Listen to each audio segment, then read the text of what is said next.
자, 2024년 12월 26일 크리스마스 다음 날입니다. 히든풋볼 목요부 이번 주 마지막 히든풋볼입니다. 안녕하세요, 홍대현입니다. 안녕하세요, 임현철입니다. 안녕하세요, 옥선입니다. 네, 지금 크리스마스가 끝났고 크리스마스 끝나자마자 이제 본격적으로 시작이 됩니다. 뭐가? 박싱데이가. 네, 박싱데이가 시작이 되고요. 이게 참 라리가나 이제 뭐 세리에 그리고 이제 경기 수가 더 줄어들고 팀이 줄어든 이제 리가 이런 팀 뭐 분데스도 마찬가지지만. 휴식기에 돌입을 하는데 프리미어 리그는 또 전통적으로 이렇게 박싱데이를 진행을 하게 됐고 오늘은 저희가 간단하게 이제 빅6 어떤 매치업이 기다리고 있고 지금 현재 어떤 상황인지를 순위대로 한번 쭉쭉 체크를 한번 해보도록 하겠습니다. 자, 먼저 1위 리버풀입니다. 12승 3무 1패고요. 승점 39점인데 2위 첼시보다 한 경기 덜 치르고 승점 4점 우위를 점하고 있는 상황이에요. 이 상대해야 되는 팀의 면면을 보면은 27일 이제 넘어가는 새벽이 되겠죠. 레스터 시티를 만나고요, 홈에서. 그리고 30일에는 웨스트햄 원정, 그리고 맨체스터 유나이티드랑 홈에서 1월 6일 날 매치업이 있습니다. 뭐 아무래도 제일 주목할 만한 매치업은 이제 맨유전이 또 리버풀 입장에서 좀 되지 않겠습니까? 뭐 노스 서비가 제일 중요하죠, 일단. 왜냐면 실제로 전반기 맞대결은 직접 보고 왔잖아요. 더비 매치이기 때문에 굉장히 중요한 일정인 건 일단 사실이고 리버풀 입장에서도 사실 이 라이벌한테 발목을 잡혀서 지금 대업을 위해서는 사실 중반기 때 팍 치고 올라가는 게 되게 중요하거든요. 네. 근데 이럴 때 항상 그 라이벌 팀 만나는 게 항상 좀 걱정되는 부분들은 많아요. 좀 부담스럽다. 왜냐면 이전의 흐름과는 완전 다른 내용들이 더비 매치 때는 펼쳐지는 경우들이 많아서 일단은 1월 6일 맨유전이 가장 좀 주목되는 경기가 아닐까 보고 있습니다. 아무래도 이제 리버풀이 조금 유리하게 전개가 되지 않을까 싶어요. 안필드고. 예. 그랬으면 좋겠어요. 너무 아니 이거 솔직히 지금 솔직히 상황이면은 그러니까 이런 게 이제 제가 리버풀 팬들이 모두 그러지는 않겠죠. 모두 그러지는 않겠지만 너무 영레발 아닙니까? 일단 이기는 게 정배고 네. 근데 이제 부담되는 거는 실점이 요즘에 너무 많아가지고 네. 코나테가 빠진 뒤로는 수비가 좀 많이 불안하거든요. 그래서 저는 이게 다득점 양상으로 갈 가능성도 좀 있는 경기다. 근데 맨유에 이제 골 넣은 선수가 누구 될지 모르겠지만 의외의 선수가 좀 터지는 그 아마드 디알로가 작년 FA컵에서 잘해서 리버풀이 떨어졌거든요. 네. 그런 상황들만 좀 있지 않기를 바래요. 왜냐면 지난 시즌도 사실 가만 보면 더비 매치 전적은 또 맨유가 괜찮았거든. 그런 둘이 것들을 만났을 때 그런 전적 안필드는 일단 0대0 비겼고 FA컵은 맨유가 또 꺾어서 올라갔고 리그는 그때 콴사가 이상한 짓 해가지고 갑자기 또 불안해. 무승부였나 그랬을 거예요. 리버풀이 이제 최근 실점이 많다. 토트넘전 3실점, 소튼 1실점, 그리고 플롭 2실점, 뭐 지로나는 이제 클린시트로 막았고. 뉴캐슬전 3실점. 3실점 맞을 거예요. 뉴캐슬 3대3으로 비겼죠. 그런 게 조금 이제 객관적으로 봐도 좀 불안한 지표다. 왜냐면 실점 많은 거는 더비 매치 앞두고는 좋은 지표가 아니거든요. 맨유 최근 본머스전 3실점, 토트넘전 4실점, 맨시티전 1실점. 여기 만만치 않은데요? 비슷한 수치 아닙니까? 이렇게 하면 그렇긴 하네. 네, 그 이전 노팅엄전 3실점. 그냥 마음은 이겼으면 좋겠다. 네. 어제는 그렇습니다. 리버풀이 이제 뭐 이기는 게 정배다라고 이제 또 얘기를 해줬는데 사실 이제 우리가 예전에 저랑 형철이랑 둘이 영상도 찍은 적 있었어요. 크리스마스까지 순항했던 클럽들 중에 역전 우승을 허용한 클럽들은 이제 어디가 있었느냐라고 했을 때 사실 그때 이제 리버풀의 예시들이 이제 좀 있었거든요. 베니테스 때 그쵸. 이제 그런 예시가 있었고 클럽 때도 한번 그랬었죠. 근데 결국에는 이렇게 맨체스터의 클럽들에게 또 이제 공교롭게도 그쵸. 역전 우승을 허용을 했었는데 뭐 그래도 지금까지만 놓고 봤을 때는 리버풀 우승 가능성이 뭐 제일 프리미어리그에서 높다. 제일 높죠. 네. 지금으로서는 승점도 막 넉넉하고 그다음에 뭐 실점이 많다고는 얘기를 하지만 그만큼 득점도 많이 하기 때문에 네, 맞아요. 그렇게 끝까지 뭐 그 전체적으로 밸런스를 놓고 보면 문제는 아니다. 그러니까 실점이 많은데 득점이 안 되면 그건 문제죠. 그건 문제죠. 맞아요. 근데 뭐 리버풀 같은 경우는 실점이 그래 좀 있는 만큼 뭐 막말로 당장 이제 토트넘 같은 경우도 뭐 6대3으로 어쨌든 이겼으니까 여러모로 맨유랑 리버풀의 매치는 리버풀이 좀 유리하고 이번 박싱데이에서도 저는 리버풀은 일정상으로는 뭐 맨유전 좀 부담스럽긴 하지만 레스터 웨스트햄 같은 경우는 그래도 꽤 무난한 일정이 아닌가라고 보고 있습니다. 가장 바쁜 주간은 어쨌든 부담스럽지 않을 상대적으로 부담스럽지 않을 팀들을 만나서 그건 좀 다행이지 않나 그런 생각을 좀 하게 됩니다. 목 상태가 오늘 조금 안 좋은가요? 제가 그 알러지 위험이 좀 심해서 지금 다시 또 날씨도 그래가지고 후두염이 또 왔거든요. 방금 전에 그 맹문동 탕이랑 그 콧물약이랑 이렇게 먹었는데 목이 조금 돌아오려면 시간이 좀 필요할 것 그거 같아요. 하나요? 저기 뭐야 식염수를 이렇게 코 세척하고 막 이런 거? 그게 저는 의미가 없어요. 아, 그래요? 이게 흐르는 건 아니고 이 기관지를 타고 그냥 넘어가는 거라 좀 목이 조금 안 좋은 거는 좀 양해를 네, 부탁드립니다. 여러분들 이거 네. 아니 제가 이제 잠깐 가래 낀 건 줄 알았는데 네, 알러지가 심해서 그래요. 좀 안 좋은 것 네, 같아가지고 네. 그거 여러분들 조금 오늘 방송 중에 양해 좀 부탁을 드리겠습니다. 약은 먹고 왔어요. 네. 네. 자, 그다음 두 번째입니다. 오, 첼시 2위. 10승 5무 2패 승점 35점. 1위 리버풀보다 한 경기를 더 했는데 승점 4점이 지금 뒤지는 상황이고. 일정 보면은 여기도 풀럼이랑 이제 홈에서 입시를 만나고요. 그리고 입스위치 원정을 31일 날 떠납니다. 그리고 1월로 넘어갔을 때는 크리스탈 팰리스 원정길에 이제 오르게 되는데 뭐 최근에 크리스탈 팰리스가 이제 조금 괜찮아졌죠. 시즌 초반, 극초반이랑 이제 좀 비교를 해봤을 때는. 근데 풀람전이 제일 부담스러울 것 같은데. 저도 풀럼을 좀 풀럼이 부담스러워 힘들어. 정도. 이 팀이. 오히려 풀럼. 이제 홈에서 열림에도 플럼전이 좀 부담스러울 것 같다. 이 첼시 풀럼이 붙어 굉장히 있잖아. 되게 붙어 있어요. 어. 크레이븐 코티지를 스탠포드 브리지에서 제가 이걸 걸어갈 수도 있는 거리로 알고 있거든요. 풀럼이 일단 뭐 안데르센의 롱패스나 안토니 로빈슨이 왼쪽 풀백에서 워낙 오버래핑도 잘해주고 공격 속도 되게 빠르고 아다마 트라우레의 좀 네. 변칙적인 움직임이나 안드레아스 페레이라의 한방 라우리 메네스도 저는 울브스 떠난 뒤로 다시 폼이 좀 올라온 것 같거든요. 일단은 뭐 득점력은 조금 부족하긴 하지만 그래도 이제 전방에서 어쨌든 간에 상대 수비수들 어그로 끌어주는 걸 좀 하고 그리고 베르게 같은 선수가 이제 미드필더에서 전체 만들어가는 그런 느낌들 좋고 산데르베르게 엄청 잘하던데. 베르게 좋아. 네. 베르게가 있기 때문에 풀럼이 그래도 괜찮은 축구를 하는 것 같아요. 옛날에 이제 그 셰필드 때 산데르베르게 그쵸, 기억하시는 그쵸. 분들 많을 거고. 예, 핫했었는데 그때. 지금 제가 얼마 전에 이제 그런 것도 좀 봤거든요. 그러니까 전반기 프리미어리그 이제 최고 영입 누구냐. 저희가 이따가는 이제 분데스랑 이제 세리에 얘기를 하겠지만 프리미어리그 그 최고 영입 같은 경우도 진짜 산데르베르게 순위권에 올려놓으시는 분들이 해외 쪽에서 상당히 좀 많은 것 같더라고요. 어쨌든 팔리냐가 이탈한 뒤로 중원을 다행히 잘 그래도 메웠다는 점은 지금 플럼 입장에서 다행이지 않나 싶습니다. 네. 스크레이븐 코티지랑 스탠퍼드 브릿지 제가 찍어봤는데 차로는 8분 걸리고요. 걸어서 35분이면 솔직히 갈만하지. 그냥 갈만하다고 봅니다. 네. 네, 이 정도면. 갈만하지도 않아. 전 걸어서 30분에 갈만하죠. 갈만하죠. 여기 날씨 안 좋으면 추워. 바람. 우리나라보다는 습한 바람 따뜻하지- 부는데 되게 안 좋아 여기. 우리나라보다는 따뜻하지 않을까요? 아니야 추워. 아, 그래요? 진짜요? 추워. 온도 비슷하면 우리나라랑 비슷하게 춥고 근데 여기는 바람이 습한 바람이라서 더욱 기분이 이상해. 물기를 먹으면 바람. 네. 네. 그 기분 되게 이상해. 자, 그러면 여러분들 자전거는 13분이거든요. 13분 자전거 타고 가시기 바랍니다. 여러분 찬우 형은 나이대가 다릅니다. 찬우 형은 발산에서 여기까지 걸어오시는 분입니다. 거기도, 네, 거기도 30분 정도 걸릴 텐데. 30분 안 걸려요. 안 여기는 걸려요? 20분에서 25분 걸리는데 여기까지가 제 한계입니다. 거기서 플러스 5분, 10분이 되는 안 것 돼. 자체가 힘들어. 부담이다. 아, 힘들어. 네. 그렇다면 인정하도록 하겠습니다. 네. 그래서 굉장히 이제 인접한 구단들끼리의 맞대결이고, 뭐 플럼전에 있어서 그러니까 플럼도 물론 이제 스탠포드 브릿지로 원정을 와야 되는 부담은 있지만 같은 런던이고 경기장 자체가 이제 멀지 않기 때문에 이제 뭐 북부나 이런 쪽으로 원정 가는 것보다는 이제 부담감이 좀 덜할 것이고 입스위치는 이제 올 시즌 내내 뭔가 이제 경기력 쪽이나 이 전체적인 결과를 못 챙기는 부분이 있어서 첼시 입장에서는 좀 무난할 수 있는 이건 뭐 어렵지 않은 거. 그쵸. 네.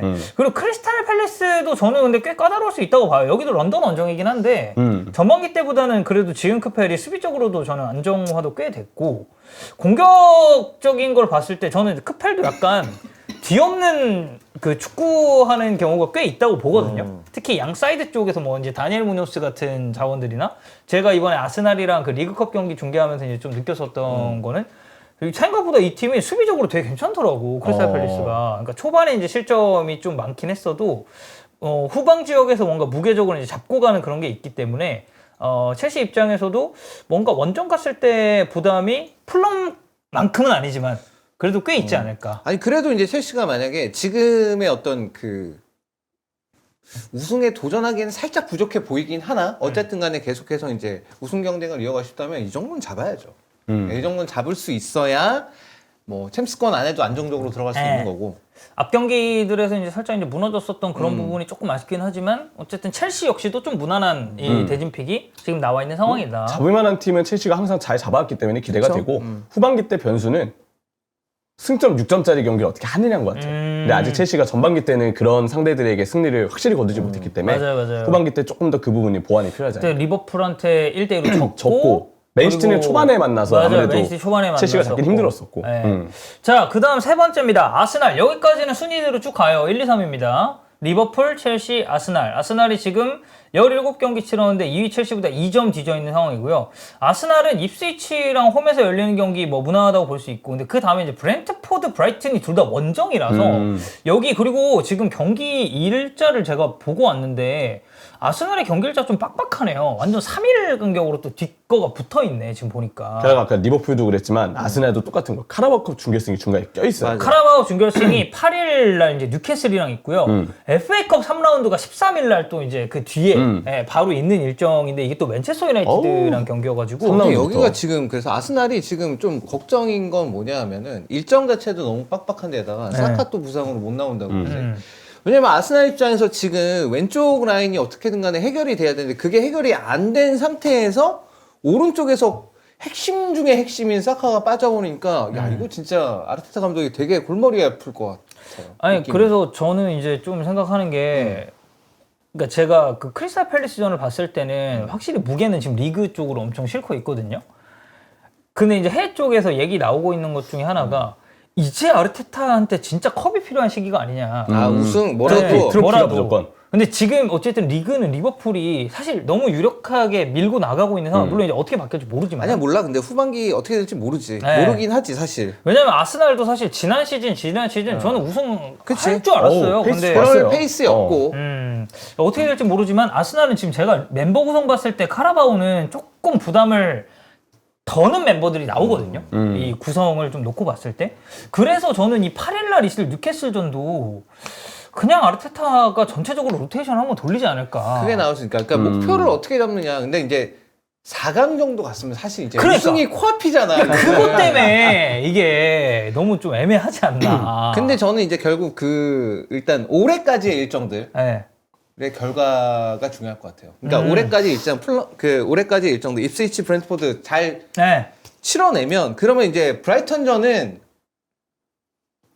조금 그래도 이제 뉴캐슬전을 대비해서 조금 이제 로테이션을 좀 돌리면서 이제 4강전을 치를 수 있지 않을까. 그럴 여유가 생기지 않을까. 근데 이제 그럴 여유를 뭘 만들기에는 선수가 중요한 선수들이 너무 부상당해가지고 그게 좀 약간 걱정이 되긴 해요. 선수 부상도 있고, 근데 이제 브렌트포드나 브라이튼 같은 팀, 그러니까 브렌트포드는 저는 이제 완전 프리미어리그 딱 그 중위권 팀으로서 입지를 다 다졌다고 보거든요. 계속 유지가 되고 있으니까. 그리고 오히려 브라이튼 같은 경우는 진짜 그 위쪽이랑 승점 차도 거의 안 나가지고 이거 한 경기 한 경기 까딱까딱 하면은 뭐 5위권까지도 확확 올라갈 수가 있는 팀으로 이제 변모를 하다 보니까 이 두 원정이 아스날 입장에서는 너무 부담인데 여기에 이제 카라바오가 중간 그 이후에 바로 붙어 있다라는 게 네. 너무 이제 좀 큰 부담이 아닐까. 다 포기하기는 좀 어려운 상황이긴 해요. 어쨌든 뭐라도 다 그리고 사실 뭐 그래서 뭐 컵대회를 포기하고 리그에 집중하자라고 해서 컵대회 결과는 결과대로 안 좋고 그것 때문에 선수들 전체가 좀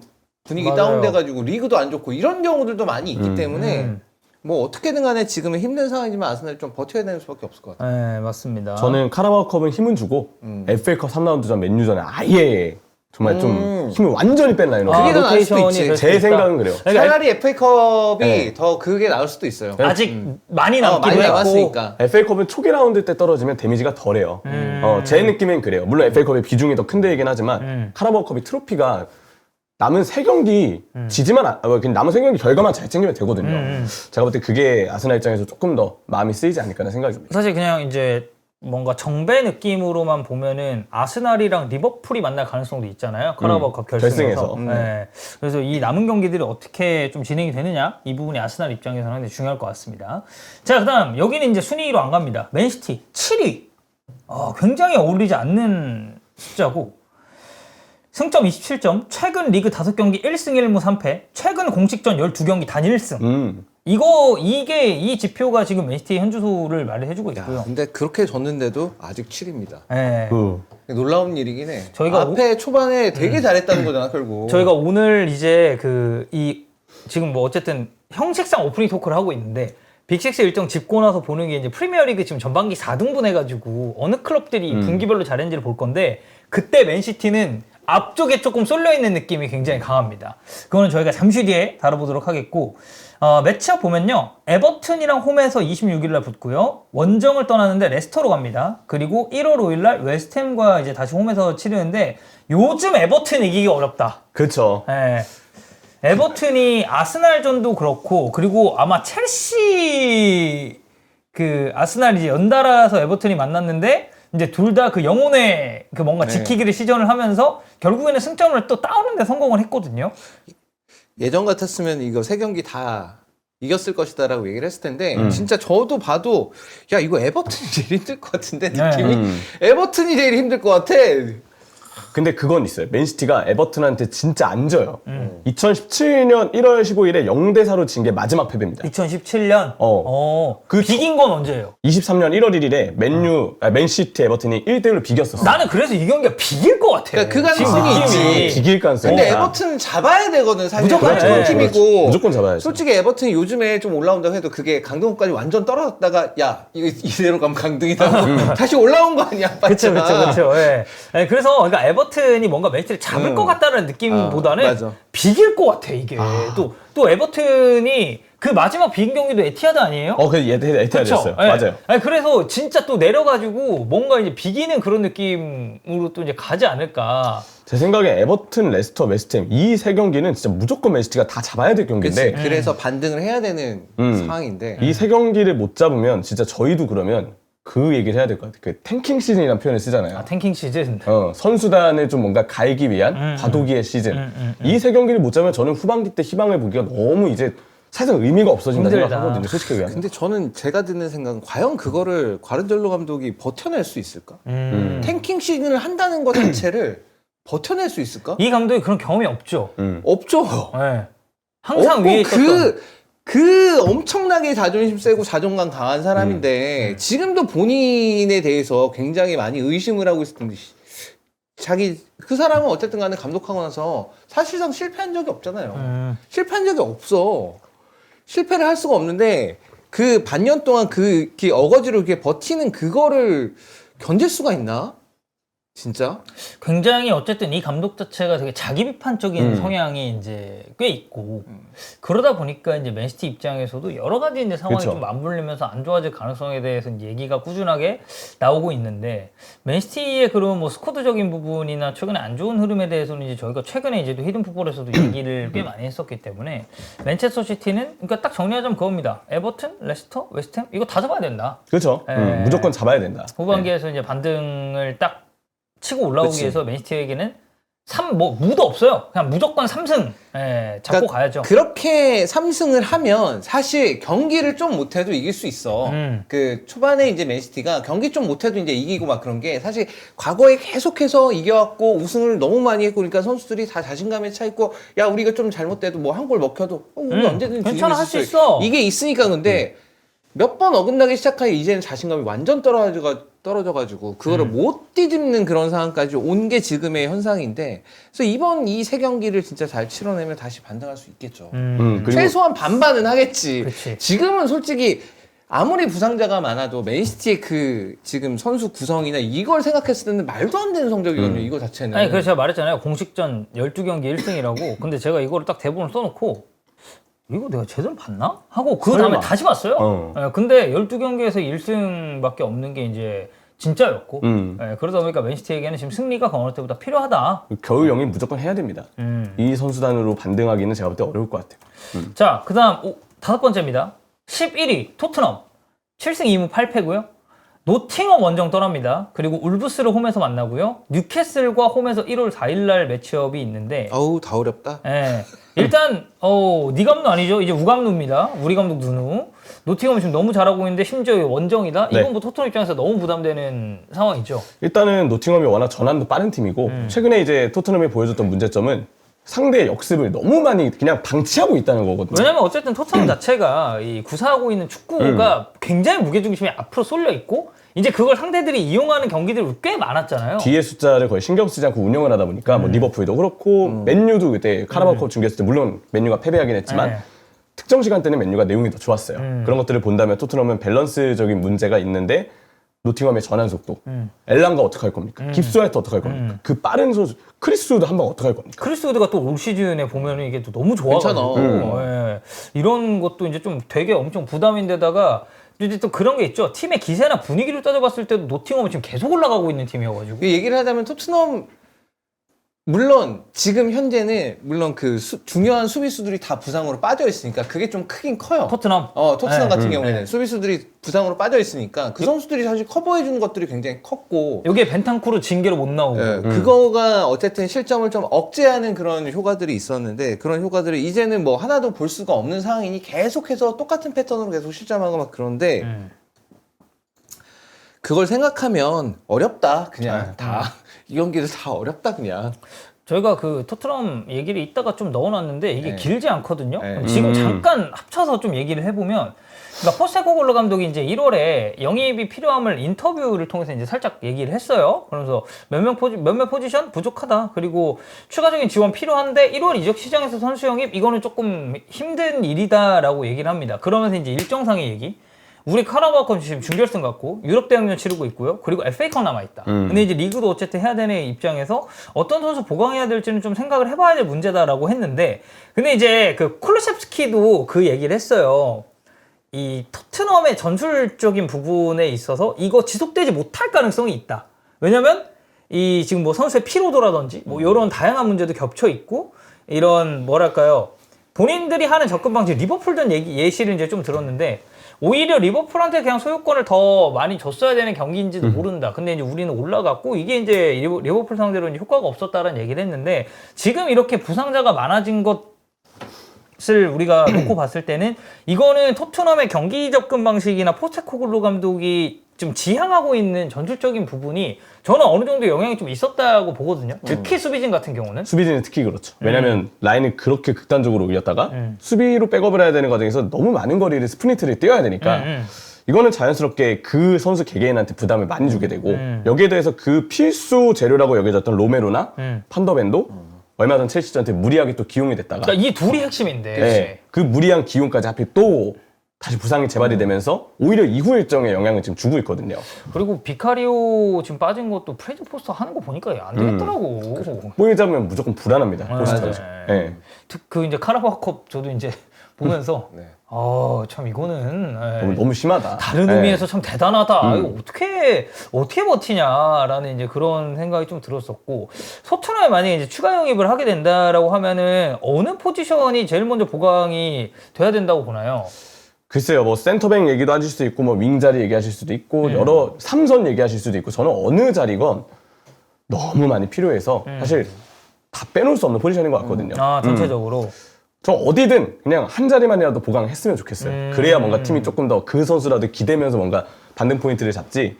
굳이 따지면 지금 센터백 3선, 뭐 풀백 백업. 근데 풀백은 그나마 포로랑 우독이 뭐 여기에 요즘에 스펜스가 좀 괜찮고 뭐 몇 명이라도 있으니까 아치그레이도 멀티로 쓸 수도 있고. 그리고 뭐 이제 우측 윙 얘기도 이제 계속 얘기가 이제 뭐 나오는 것도 사실이고. 우리가 이제 양민혁 선수를 기대한다 하지만 사실 토트넘 입장에서 보면 양민혁 선수는 그렇지, 기대하기는 준비된 어려운 선수가 상황이고. 아니에요. 네, 네. 어려운 선수니까. 그래서 윙 자리도 얘기가 충분히 또 나올 수 있는 포지션이라고 생각합니다. 그렇습니다. 뭐 토트넘도 어쨌든 이제 남은 일정이 상당히 좀 중요해질 거라고 생각이 좀 들고요. 마지막입니다. 맨체스터 유나이티드 13위입니다. 6승 3무 7패고요. 울버햄튼 원정이 있고, 이거 이제 넘어가는 새벽 2시 반이에요. 이제 뉴캐슬이 이제 홈에서 30일 날 경기가 있고요. 아까 이제 리버풀 때도 얘기를 했듯이 리버풀 원정 1월 6일. 맨체스터 유나이티드 일정 안 좋습니다. 너무 힘들다. 네. 어렵다. 진짜. 울브스는 그래도 올 시즌에 계속 이제 뭔가 좀 결과적으로나 팀적으로 이제 안 좋다 보니 원정임에도 이 경기 정도는 맨유가 이제 좀 잡겠거니라고 생각을 한다면, 뉴캐슬 리버풀은 이건 엄청 부담되는 일정이거든요. 아니 좀 울버스도 쉽지 않다고 봐요. 울버스 최근에 쉽지 좀 않다. 나아졌어. 레스터전에 3대 0인가를 이겼어요. 최근에 페이라도 나아졌어 오고. 그래도 여기가. 감독 바뀌고 나서 감독 잘리고 나서 좀 나아졌어요. 여기가. 여기도 이제 감독이 바뀌었잖아요. 네. 맨유 같은 경우도. 아모림 맨유 지금까지 딱 느낌은 어떠세요? 찬우 잘 형 모르겠어요. 보셨을 때? 아직까지 모르겠다. 잘 모르겠어요. 그래 잘 모르는 게 당연해 어떻게 보면. 네. 어떻게 뭐 몇 경기나 했다고. 그치. 네.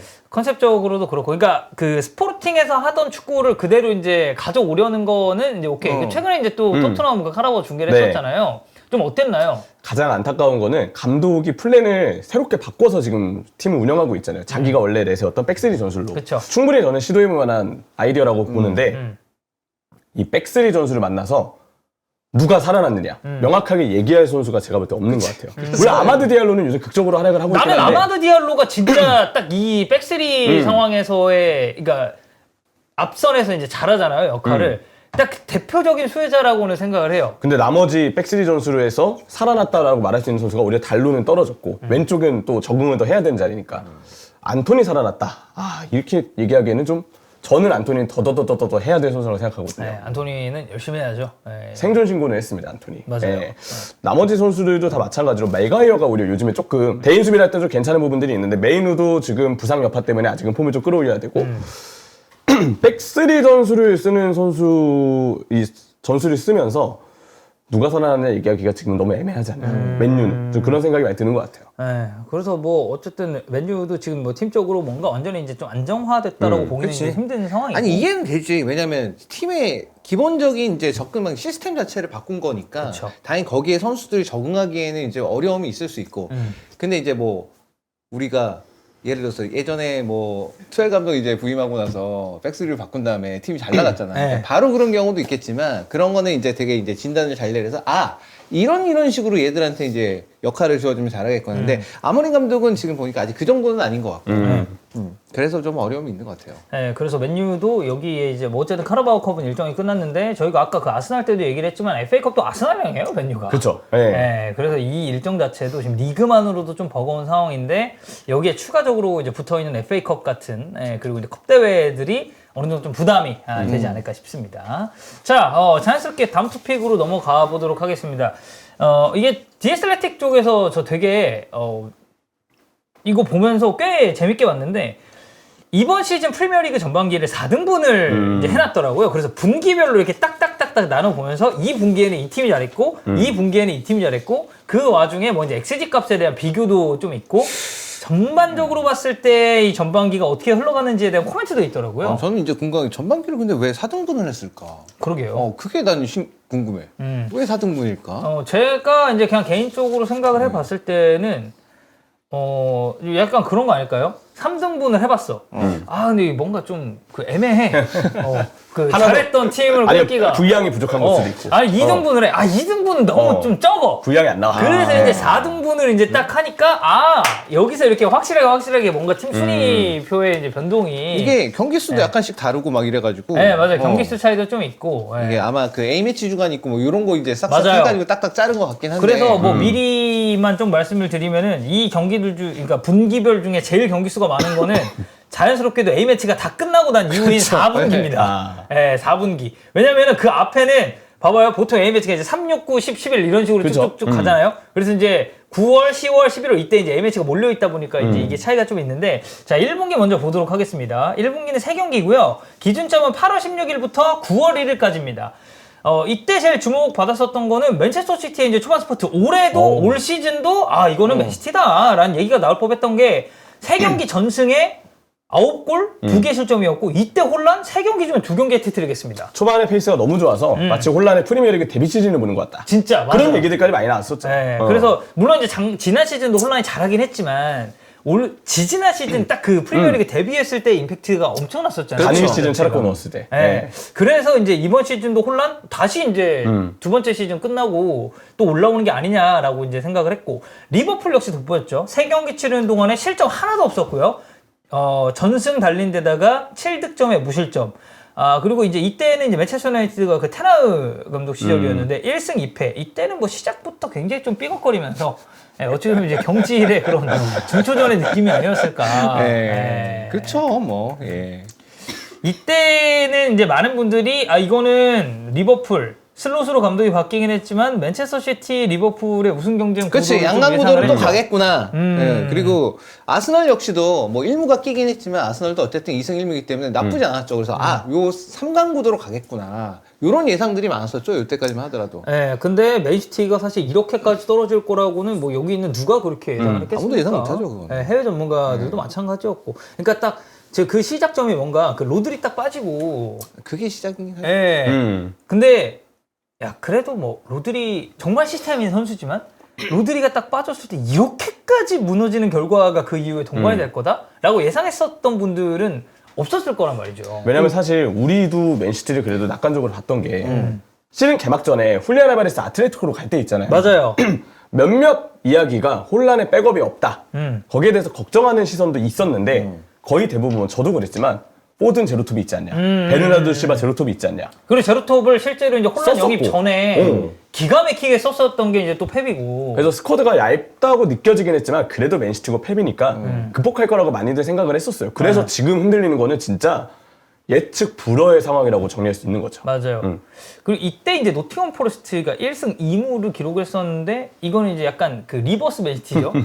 이렇게까지 노팅엄이 이제 잘 나갈 거라고는 예상을 못했고. 이때는 예상하기 힘들죠. 힘들죠. 네. 왜냐하면 이제 그 누누의 세 경기 프리미어리그 이달의 감독상을 받았습니다. 그때도 토트넘에서. 그때? 그때도 네. 1대0, 1대0, 1대0 세 경기 다 그랬어요. 3전 전승했는데 네. 그 안에 또 맨시티가 이제 네. 그때 끼어 있었고 담담님이 말씀하시는 것처럼 시티 걱정 누가 해요? 저 때는 진짜 딱 그랬어요. 그리고 이때는 걱정할 그게 아니었고. 이거 걱정이 안 걱정으로 되지. 너무 선정했는데 뭐. 네. 위닝 걱정할 멘탈리티도 이유가 있을 없죠. 거고. 네. 자, 그래서 1분기 때 맨체스터 시티를 비롯해서 뭐 리버풀이라든지 그리고 찬우 형이 언급했었던 아스날 그리고 브라이튼도 이때 이제 굉장히 순항을 했었고 여기 한 뉴캐슬 정도까지가 딱 3경기 치르면서 무패를 기록하는 상당히 좋은 클럽들이었는데 여기서 이제 우리가 하나 좀 확인해야 될 지표가 이 XG 값이라는 지표 자체가 큰 의미가 없었던 팀이 뉴캐슬이거든요. 왜냐면 여기는 기대 득점보다 기대 실점이 훨씬 많았는데 결국엔 패배는 없었습니다. 그렇죠. 예. 그리고 브렌트포드도 이제 그런 점에 있어서는 상당히 좀 좋은 성과를 냈었고. 자, 2분기로 한번 넘어가 볼게요. 2분기. 제가 뭐 편의상 시즌2라고 써놓긴 했는데, 9월 14일부터 10월 6일까지입니다. 이때는 첼시, 아스날, 리버풀이 강세에 맨체스터 시티가 이제 4경기 치르면서 2승 2무. 이때까지도 뭐 사실 그쵸. 나쁘지 않았다. 이무할 수도 있지. 약간 이런 느낌이죠. 근데 여기서 이제 맨체스터 시티에 약간 불안 요소가 있었다라고 보는 건 기대 실점 값이 우리가 생각했던 것보다는 꽤 높았다. 위쪽에 자리 잡고 있는 클럽들 중에서는 5.8이면 제일 많은 수치가 이제 나온 거였으니까. 그렇죠. 그리고 맨시티는 사실 에데르송이 나왔을 때 전적했을 때는 기대 실점 대비 키퍼의 변수가 있잖아요. 맞아요. 선방 능력이 일정하지 않으니까. 근데 기대 실점이 이렇게 많았다? 물론 이 기간 동안 실제 실점은 적었지만 언젠가는 이번 시즌 중에 변수가 터질 수 있다. 그걸 조금 내포한 의미가 좀 있지 않나 싶네요. 에데르송 결승戦좀 못하지. 씨. 그거는 귀신같이 맞고. 씨. 형님 지금 이번 시즌 프리미어리그 2분기 얘기하고 있는데 왜 갑자기 전 사실 이번 갑자기 짜증나서요. 이번 주 챔스 얘기하실 줄 알았어요. 갑자기 짜증나서. 그때 사실 에데르송이 뭔가 조금만 못했으면 인텔 우승도 바라볼 수 그 있었는데. 동점까지는 갈 수 있었는데. 네, 그렇습니다. 그리고 이때 또 눈에 띄는 클럽이 이제 아스톤 빌라도 꽤 잘하고 있었고 풀럼이 이제 보면은 2분기 때도 그렇고 이제 1분기 때 1승 1무 1패를 하긴 했는데 완전 극초원 제외하면 풀럼도 이때부터 올 시즌 풀럼 좀 괜찮을 수 있겠다. 그렇죠. 풀럼도 잘 보면 지난 시즌보다는 스쿼드 자체가 좋아져서 원래 마르코 실바가 하고자 했던 축구가 조금 더 나오는 좀 그런 느낌이 들고 있는 이번 시즌입니다. 그리고 보면요. 토트넘이 2승 2패거든요. 기대 득점 10.2입니다. 와. 그리고 기대 실점이 4.3이에요. 그런데도 결과를 2승 2패로 마무리를 했다는 건 굉장히 아쉬운 부분이고 여기에 이제 브라이튼전 2대3 패배가 포함이 돼 있고 프리미어리그 역사상 2골 앞서는 상황에서 10번 이상 찐 최초의 클럽으로 토트넘이 이제 이름을 올리게 됐거든요. 이거 디에슬레티의 기사에 그대로 코멘트가 써 있어요. 야, 이게 진짜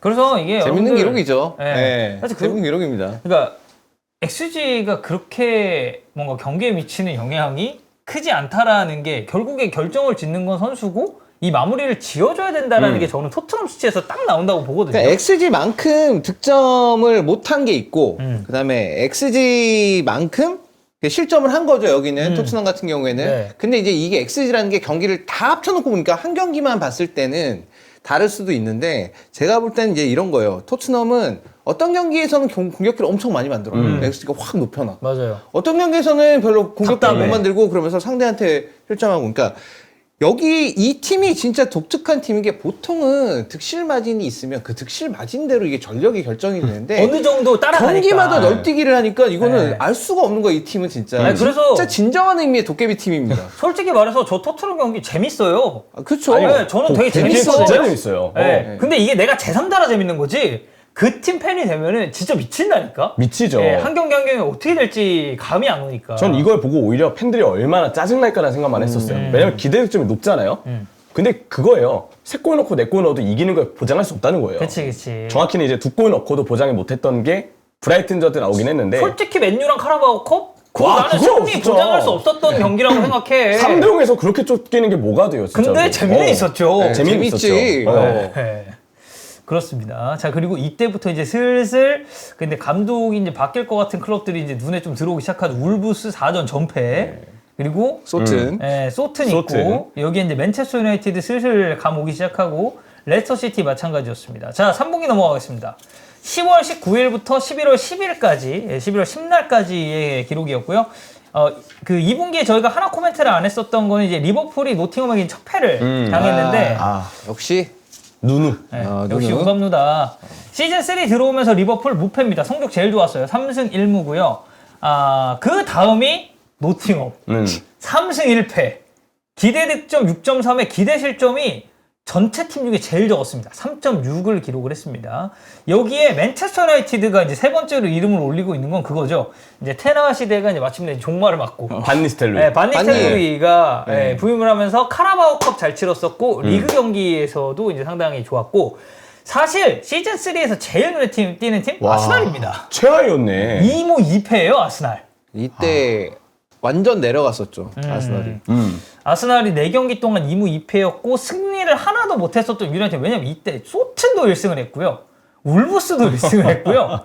웨스트햄도 1승을 했고 입스위치도 이때 이겼어요. 와, 다 이겼는데 그 입스위치가 토트넘 상대로 이겼죠. 네. 입스위치한테 이제 시즌 최초에 이제 그 승리를 안겨준 팀이 토트넘이 이렇게 됐었고 펠리스도 그랬고. 첼시도 이때 1승 2무 1패로 약간 부진한 흐름이 조금 있긴 했었는데 어쨌든 아스날은 이제 승리가 하나도 없었다라는 게 굉장히 좀 왜냐면 근데 여기에는 그것도 있어요. 첼시 리버풀이랑 무승부를 했고 이건 어쨌든 강팀들 간의 맞대결이었으니까. 네. 근데 이제 뭐 본머스전에 이제 퇴장자 나오면서 지고 뉴캐슬전 0대1 지고 저는 아스날이 이제 올 시즌에도 우승 후보로 이제 계속 언급이 됐었고 지금도 경쟁 구도를 전 이어가고 있다라고 보고 있는데 만약에 올 시즌에 아스날이 이제 우승을 이제 못하고 좋지 못한 결과 받아들인다면 이 3분기 때 전반기 3분기 때 이 경기 결과들이 우승 판도에 좀 분수령이 될 수 있는 그런 타이밍이 아니었나. 이때가 딱 그때예요. 웨데고르 부상 돌아오기 부상으로 직전. 빠졌을 네, 빠졌을 빠져 때. 있을 때. 그 빠지고 처음에는 아르테타가 좀 신중하게 4-4 형태 수비에 선수비 후역수비로 경기 운영해서 효율적으로 승점을 아주 야금야금 쌓았거든요. 네. 근데 그게 한계가 온 거죠. 그러면서 이 기간 동안에 아스날이 엄청 승점 드랍을 했고 웨데고르가 꼭 필요하다. 그게 하필 이 기간에 폭발적으로 나와서 결과가 상당히 좀 안 좋았습니다. 그래서 아스날은 3분기에 어쨌든 가장 눈에 띄는 팀이 됐고 실질적으로 기대 득점, 기대 실점 2무 2패 정도로 그렇게 나쁠 것까지 없어요. 왜냐면 소트는 3.8, 9.0이에요. 입스위치도 5.2, 8.9인데 근데도 한 경기 이겼다. 네, 근데 한 경기 이겼다. 근데 아스날이 여기서 이제 승리를 챙기지 못했었습니다.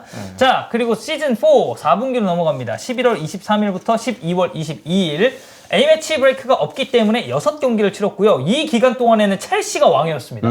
첼시 보면 기대 득점 16.1. 와. 근데 기대 실점도 그만큼 조금 높긴 해요. 9.4인데 어쨌든 그 기간 동안에 패배 한 번도 없었고요. 5승 1무 안정적이었고 아스날이 이제 주장의 복귀 여러 가지 상황이 맞물리게 되면서 올라왔습니다. 4승 2무 패배 없고요. 13.1 대 3.9 이제 수비적으로 굉장히 단단한 모습을 좀 보였다고 볼 수 있겠고 여기서 또 눈에 띄는 팀 중에 하나는 본머스. 이라올라의 본머스가 4승 1무 기록을 하면서 상당히 좀 매력적인 축구를 이제 좀 구사를 하고 있다라고 볼 수가 있겠습니다. 여기에 꾸준히 부진했었던 소트는 결국 이제 러셀 마틴 감독이 그쵸. 이제 경질이 됐고요. 여기에 이제 뭐 추가적으로 봤을 때 레스터 시티도 감독이 바뀌었죠. 스티브 쿠퍼가 물러나면서 반니스텔로이가 왔고 맨시티가 아무래도 이때는 제일 큰 지분을 차지하고 있죠. 4패. 1승 1무 4패. 네. 여기에 기대 실점 수치를 놓고 봤을 때 12.2.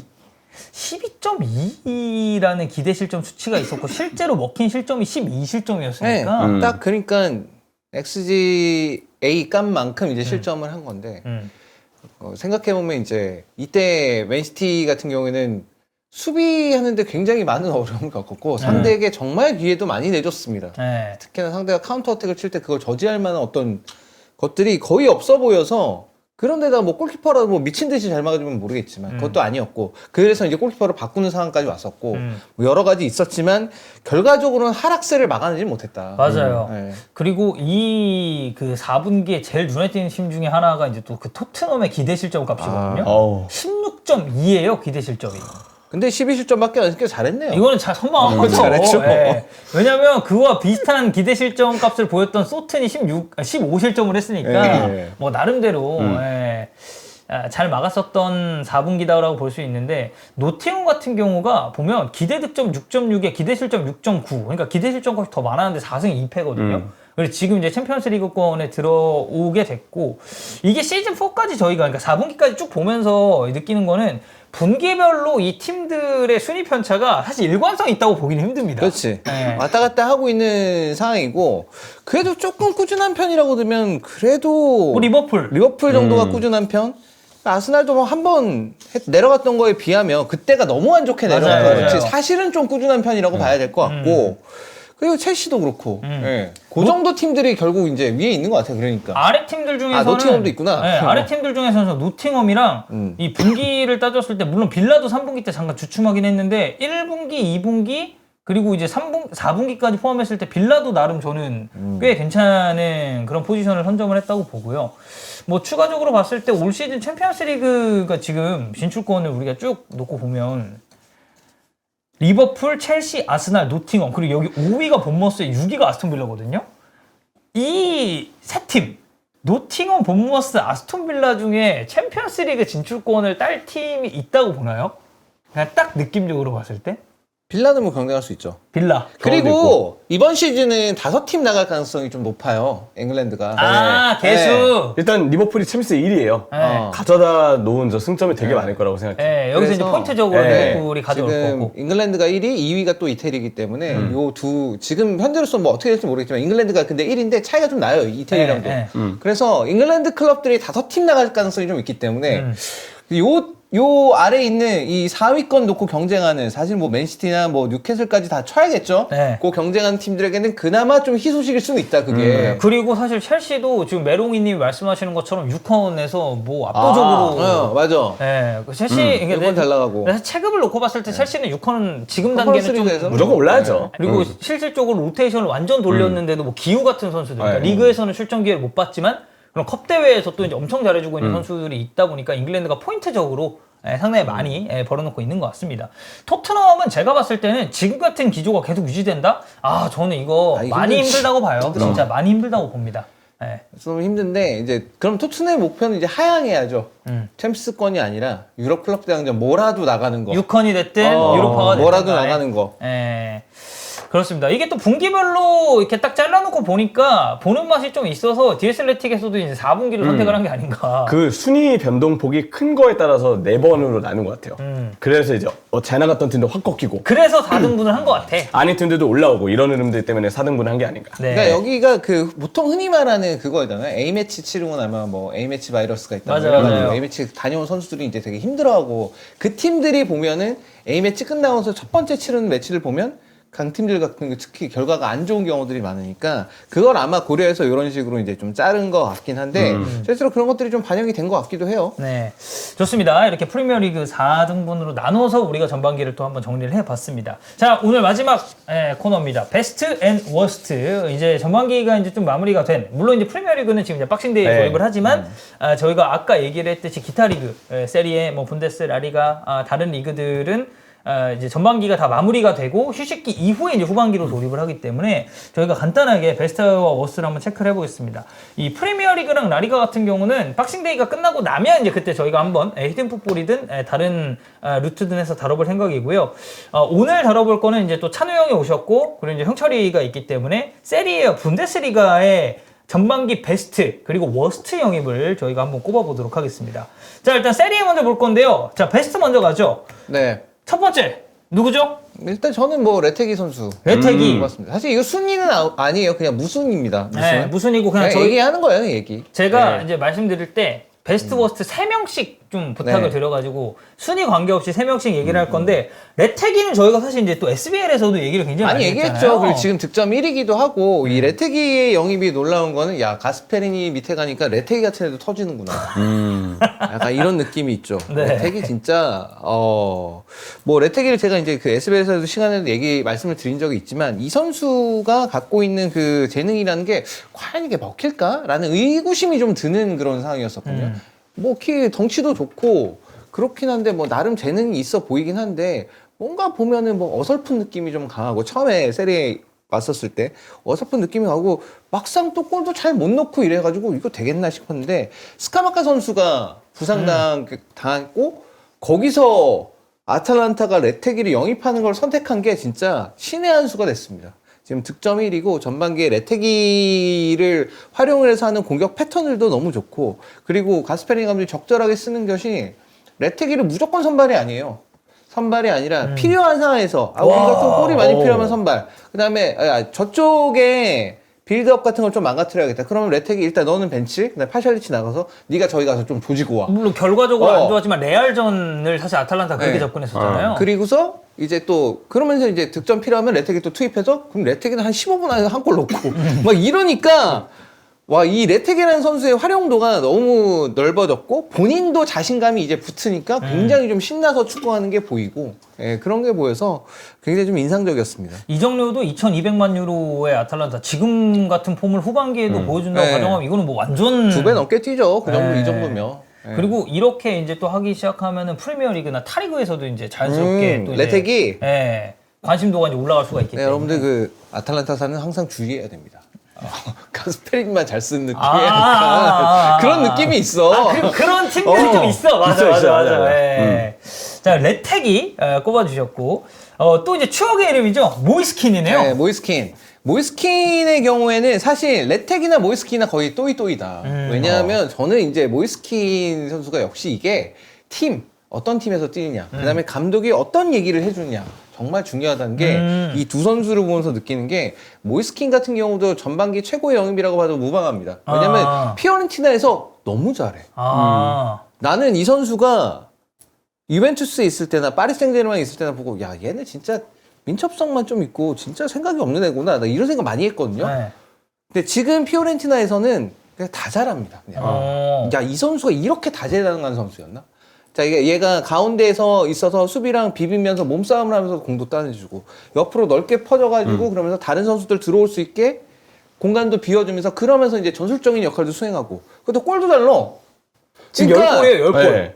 그러니까 이 지금 거의 완전체에 가까운 스트라이커가 지금 피오렌티나에서 하는 역할이 모이스킨인데 야, 도대체 팔라디오 형 뭐라고 얘기를 했길래 제가 저렇게 갑자기 저렇게 바뀔 수가 없는데 그게 좀 대단하다.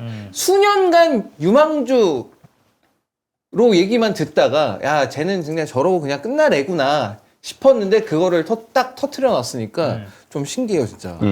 모이스킨 그래 지금 리그 기록 보면은 10골, 14경기 선발에 15경기 뛰었는데 10골 기록했고 이정료 유베에서 피오렌티나 넘어오는데 단돈 1,300만 유로. 네, 왜냐면 그러니까 사실 유벤투스는 필요 없으니까 정리한 선수죠. 네, 예, 전력의 자원으로 이제 좀 한 정리한 거니까. 선수죠 이거는. 네. 자 모이스킨 맞고요. 그다음 아스날 이 선수 웹파. 아 누누 타바레스. 네, 사실 팔진 않았습니다.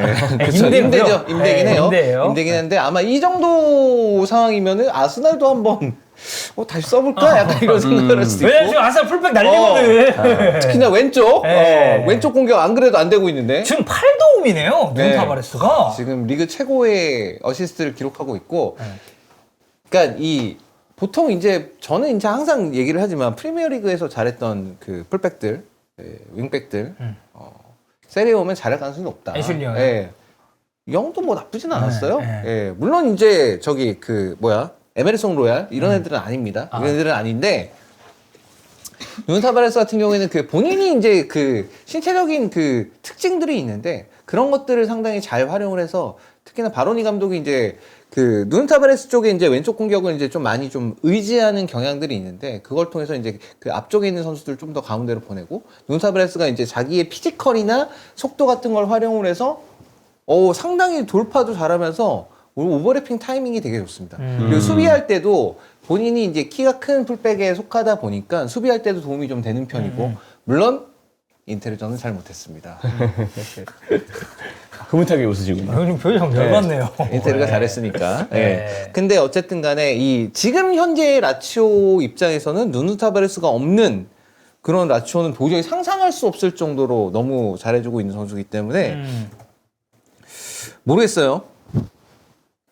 선수 본인도 이제 자신감이 많이 붙었을 것 같아서 만약에 다시 프리미어리그로 돌아간다면 잘할 수 있지 않을까라는 생각도 좀 들고 그럴 오. 정도로 활약이 굉장히 좋습니다. 자, 좋습니다. 자, 일단 세리에 베스트 영입 3명 봤고요. 아, 데야도 맞아요. 이게 여기에 잘하는 데야. 건 되게 많아요. 네. 데야도 사실 최고의 영입입니다. 도저히 1년이나 쉬었던 선수라고 생각하기 어려울 정도로 피오렌티나에 와서는 진짜 미친 듯이 잘하고 있고 피오렌티나가 잘하고 있는 이유 중에 몇 가지 요소들이 있는데 모이스킨 당연하고 그다음에 이제 데야가 데야. 뒤에서 버텨주고 있는 게 그런 것들이 좀 많이 최전방이랑 있어요. 최후방이네요. 이렇게 보면은. 그런 선수들이 잘해주고 있기 때문에 그래서 이제 성적이 아주 좋은 거죠. 네. 자, 이렇게 베스트 3명 봤고요. 이번에 분데스리가 베스트 3명을 한번 보도록 하겠습니다. 처음으로 이제 꼽아주신 선수는 볼프스부르크의 그라바라 네. 선수네요. 게임에서도 키가 커가지고 많이 쓰시는 걸로 알고 있거든요. 네네. 그라바라 골키퍼. 근데 그 사실 이전에 보입스부르크 골키퍼였던 카스테스도 많이 썼었어요. 큰 카스텔스 맞아요. FM에서 개꿀이었습니다. 진짜. 그치. 네. 게임에서 많이 쓰였던 네. 선수들. 그 계보를 이제 카스테스에서 그라바라가 그라바라. 이어받은 건데 1,350만 유로로 코펜하겐에서 보입스부르크로 왔거든요. 오, 염가네요. 염가죠. 네. 그리고 이미 챔피언스리그에서 맹활약을 했어요. 뭐 코펜하겐이 이제 뭐 맨유도 만났고 뭐 바이에른 뮌헨도 만났고 했는데 그때마다 그라바라가 너무 좋은 활약을 해서 선방 참 잘한다. 이런 인상을 남겼거든요.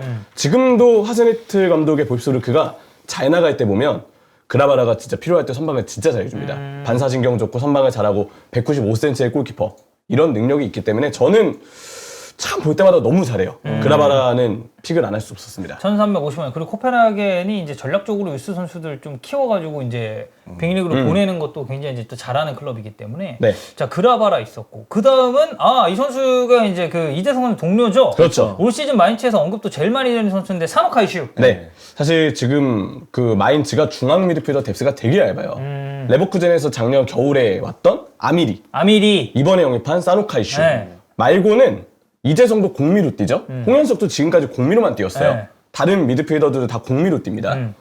도미닉 코어는 센터백 미드필더지만 요즘 센터백으로 뛰고 그러니까 둘 중에 한 명이 빠지면 미드필더 박살이 나는 거예요. 아마 그러면 뭐 이재성을 내리거나 뭐 홍현석을 뭐 그렇죠. 쓰거나 홍현석도 중앙 미드필더를 네, 또 볼 볼 수 수 있으니까. 있으니까. 네. 아니면 코어를 올리거나 그렇게 하겠지만 그거는 제가 볼 때 아미리와 사노카이슈가 뛸 때보다는 영향력이 탁 떨어질 거거든요. 그 정도로 사노카이슈가 제가 볼 때는 꽉 찬 육각형이에요. 볼 때마다 잘하더라고요. 시간이 지날수록 패스도 잘 넣어주고 중원장악에 도움도 주고 활동량과 투지도 좋기 때문에 아무래도 우리가 이재성, 홍현석, 특히 이재성 선수 요즘에 많이 부각을 하지만 사실 팀 입장에서 또 다른 보물 중에 한 명은 사노카이슈가 될 거다. 지금 보면은 가시마인틀러스에서 마인츠로 250만 유로. 물론 뭐 아시아 선수들이 이제 보통 이 정도로 가죠. 그러니까 근데 자국 리그에 있다가 딱 가는 경우면은 마인츠 입장에서는 이것도 돈 많이 쓴 거야.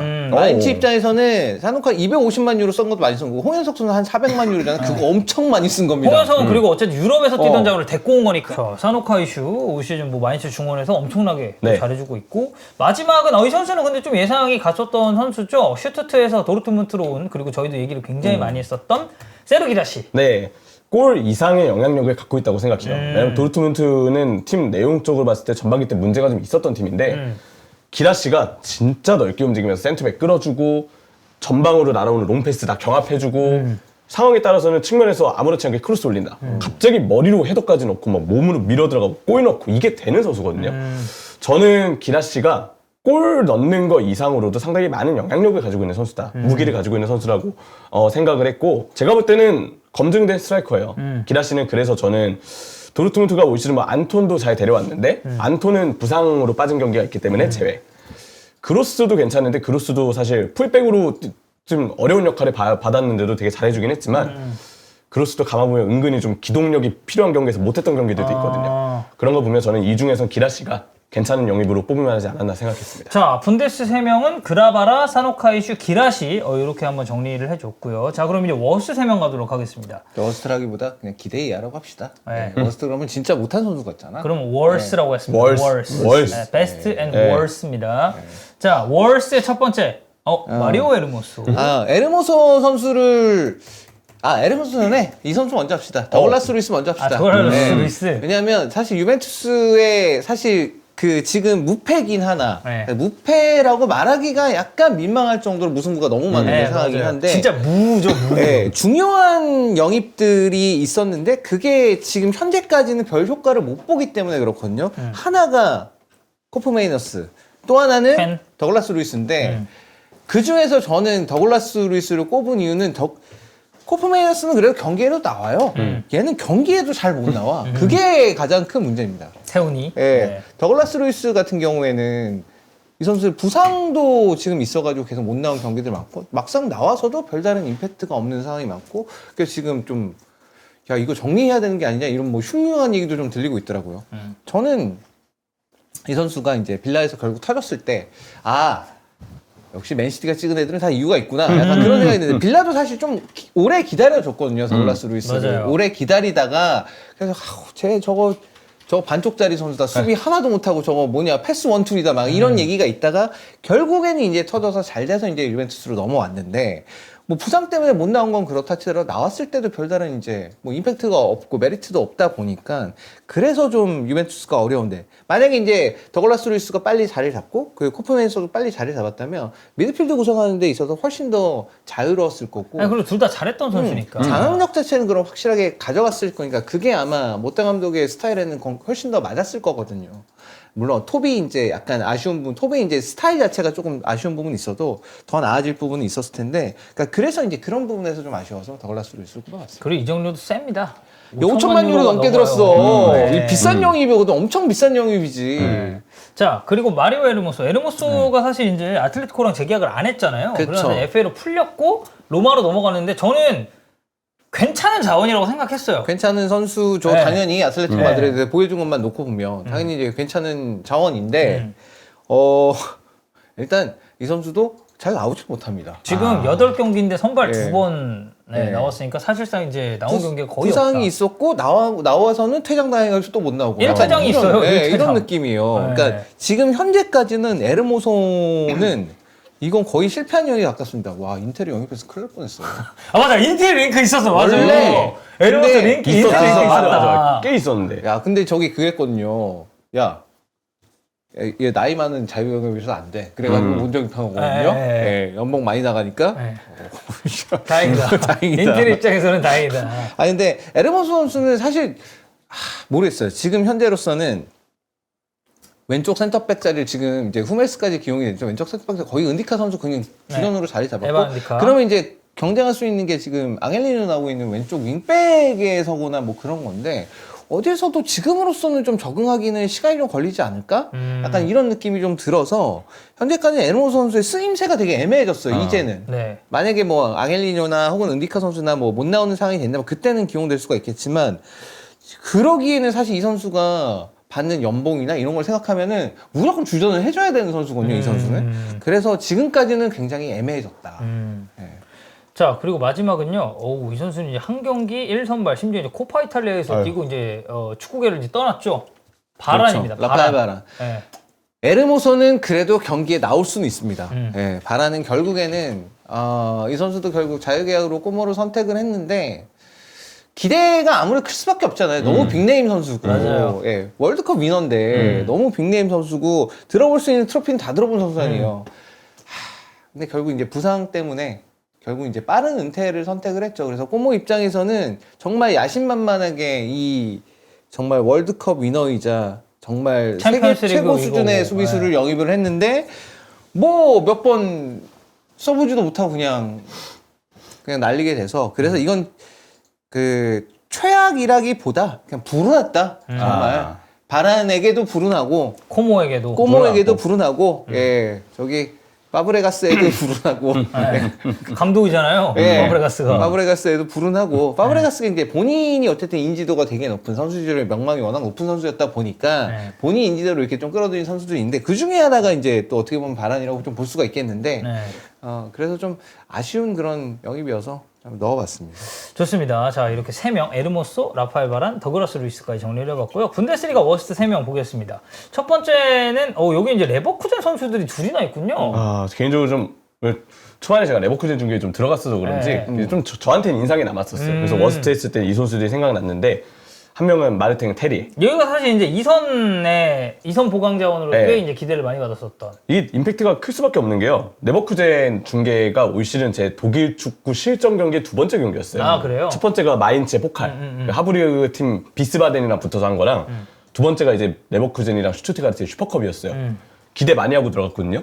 진짜 재밌는 거예요. 근데 몇 분 안 됐어요. 전반에 갑자기 테리가 다이렉트 퇴장을 당해서 그래서 10명 돼버린 거예요. 그래서 테리에가 바로 그냥 수적 열세 만들고 그럼에도 불구하고 레버쿠젠이 굉장히 좋은 선전을 했던 경기긴 한데 찬물을 끼얹고 그게 제가 볼 때 전초전이었어요. 리그에서도 테리에가 쭉 못했습니다.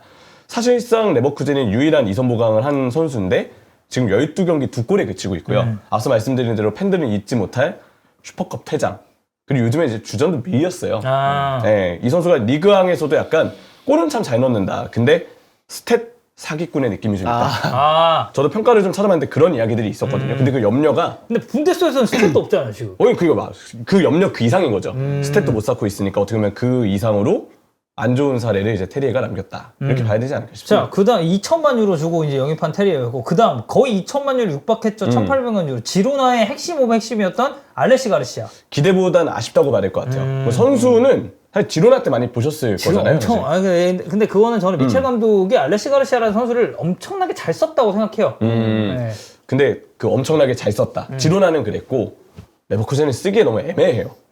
이게 단점이 커서 그렇다고 생각을 하는데 이 알레시 가르시아가 발이 일단 느리고 수비 기동력이 좁다 보니까 여기가 이제 수비적인 역할을 또 이제 도맡아 하는 유형은 또 아니다 보니까. 그래서 이 선수를 썼을 때 필연적으로 팀의 밸런스에 문제가 생깁니다. 이러면 이제 되게 세심하게 좀 배려를 해줘야 돼요. 이게 그 알론소가 또 제가 볼 때는 조금 판단을 잘못했던 것 같은 게 초반에 자카랑 알레시 가르시아 둘 다 썼어요. 그러면 수비적으로 굉장히 좀 느리지. 힘들었겠네. 느리지. 달리기가 문제가 생기죠, 그러면. 그러니까 밸런스가 문제 생기고 그랬는데, 그러면 자카를 밀어낼 만큼 기량이 우수했냐? 그것도 아니거든요. 근데 자카랑 같이 써? 같이 쓸 수 없어요. 그러니까 자연스럽게 이 선수는 약간 도태가 된 느낌? 포지션 잡기가 좀 애매했네. 그렇죠. 알레시 가르시아가. 보통 자카나 알레시 가르시아 그리고 그 옆에 팔라시오스나 뭐 안드리히 이런 선수들을 같이 쓰는 게 제가 볼 때 맞는 것 같은데, 알레시 가르시아는 제가 볼 때 이 팀에서는 그렇게 좀 잘 쓸 수 있는 쓰임새가 좀 명확하지 않은 것 같아요. 제가 볼 때는 그래서 조금 안 맞는다. 그런 느낌에서는 워스트. 자, 마지막. 이 선수도 못 나오고 있죠? 그쵸. 바이언의 이토 히로키입니다. 솔직히 설명이 필요 없습니다. 여기는 자, 보면. 얼굴을 봐야. 그러니까. 뭘 나와야 뭘 어떻게. 지금 개막전부터 프리시즌 때 중족골 나갔고, 회복 늦어지다가 11월 초 이제 수술.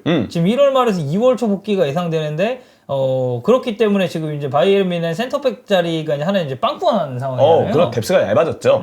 왜냐면 이토 히로키가 있었으면 김민재, 우파메카노, 콤파니가 잘 안 쓰긴 하지만 에릭 다이어, 이토 히로키. 그러면 뭐 왼쪽 풀백에 대한 로테이션도 될 거고, 센터백도 이토 히로키가 쓸 수 있고, 스타니시치가 부상으로 빠졌다고 해도 스타니시치. 이토 히로키라도 남았으면 혹시 몰랐을 겁니다. 근데 그게 안 되다 보니까 센터백이 지금 너무 얇아요. 그게 지금 바이에른 뮌헨 입장에서 전반기에 굉장히 어려운 애로사항이 되지 않았나 이런 생각을 하죠. 네, 이렇게 알레시 가르시아, 마르탱 테리에, 그리고 이토 히로키까지 워스트 3명 저희가 살펴봤습니다. 자, 이렇게 오늘 세리에 분데스 베스트와 워스트 영입까지 저희가 한번 정리를 쭉 해봤고요. 프리미어리그 얘기까지 한번 채워봤습니다. 여러분 이제 연말이고 박싱데이 시작하니까 저희 이제 입중계도 오늘 이제 넘어가는 새벽부터 계속 이제 되거든요. 그래서 여러분들 이따가 저랑 이제 또 일단 맨유 경기도 저희가 입중계 예정에 강훈 형도 오고 하니까 여러분들 입중계도 많이 보러 오셨으면 좋겠습니다. 자, 오늘 히든풋볼 목요일 여기서 마무리하도록 하겠고요. 저희는 월요일 히든풋볼로 돌아오겠습니다. 안녕. 감사합니다.